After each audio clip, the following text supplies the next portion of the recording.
NEET പരീക്ഷയിൽ മുഴുവൻ വിദ്യാർത്ഥികളുടെയും മാർക്കുകൾ പ്രസിദ്ധീകരിക്കണമെന്ന് NTA സുപ്രീം കോടതി. വിദ്യാർത്ഥികളുടെ റോൾ നമ്പർ മറച്ച് പരീക്ഷാ കേന്ദ്ര അടിസ്ഥാനത്തിൽ ഫലം പ്രസിദ്ധീകരിക്കണം.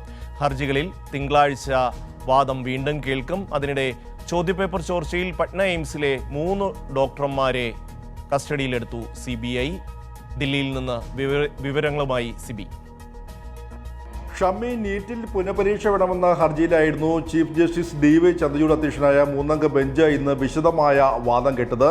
ഈ വാദത്തിൽ ഏറ്റവും ഒടുവിലായി ഈ പരീക്ഷയുടെ ഫലങ്ങൾ പൂർണ്ണമായും ഈ പരീക്ഷയുടെ വിദ്യാർത്ഥികളുടെ മാർക്കുകൾ പൂർണ്ണമായും പ്രസിദ്ധീകരിക്കണമെന്ന് സുപ്രീം കോടതി NDയോട് ആവശ്യപ്പെട്ടു. ഇതിൽ വിദ്യാർത്ഥികളുടെ ഐഡന്റിറ്റി എല്ലാ നിലയും മറയ്ക്കുന്ന രീതിയിൽ ഇവരുടെ റോൾ നമ്പർ അടക്കം മറച്ചു വെച്ചുകൊണ്ടുള്ള ഫലമായിരിക്കണം പ്രസിദ്ധീകരിക്കേണ്ടത്. അത് ശനിയാഴ്ചക്കകം പ്രസിദ്ധീകരിക്കണമെന്നും സുപ്രീം കോടതി ഉത്തരവിട്ടു. ഇനിയിപ്പോൾ ഇതിലെ തുടർവാദങ്ങൾ തിങ്കളാഴ്ച രാവിലെ 10:00 വീണ്ടും ഉണ്ടാകുമെന്നും സുപ്രീം കോടതി അറിയിക്കുകയും ചെയ്തു.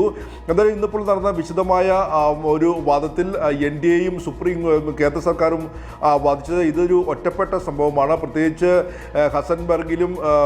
ഹസാനി ബാഗിലും അതോടൊപ്പം തന്നെ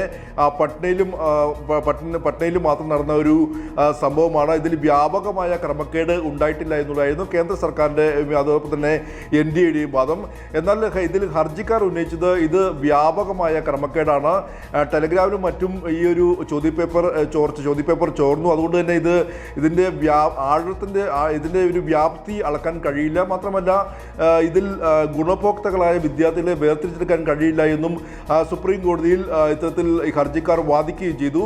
എന്തായാലും ഒരു പകൽ മുഴുവൻ നീണ്ട വാദപ്രതിവാദത്തിന് ശേഷമാണ് പിന്നീട് ഈ എല്ലാ വിദ്യാർത്ഥികളുടെയും മാർക്കുകൾ ഇത്തരത്തിൽ പ്രസിദ്ധീകരിക്കണമെന്ന് എങ്കിൽ മാത്രമേ ഈ വെവ്വേറെ, അതായത് നഗരത്തിലും അതോടൊപ്പം തന്നെ ഓരോ സെൻറ്ററിലും വെവ്വേറെ ഇത്തരത്തിൽ വിദ്യാർത്ഥികളുടെ ഈ മാർക്ക് ലിസ്റ്റ് പ്രസിദ്ധീകരിച്ചാൽ മാത്രമേ ഇതിൽ കൃത്യമായി ക്രമക്കേടിൻ്റെ വ്യാപ്തി അറിയാൻ കഴിയുമെന്നും സുപ്രീം കോടതി ഉത്തരവിട്ടത്. എന്തായാലും ഇനിയിപ്പോൾ ഈ ഒരു ഹർജി തിങ്കളാഴ്ച വീണ്ടും പരിഗണിക്കുകയും ചെയ്യും. ഷമ്മി.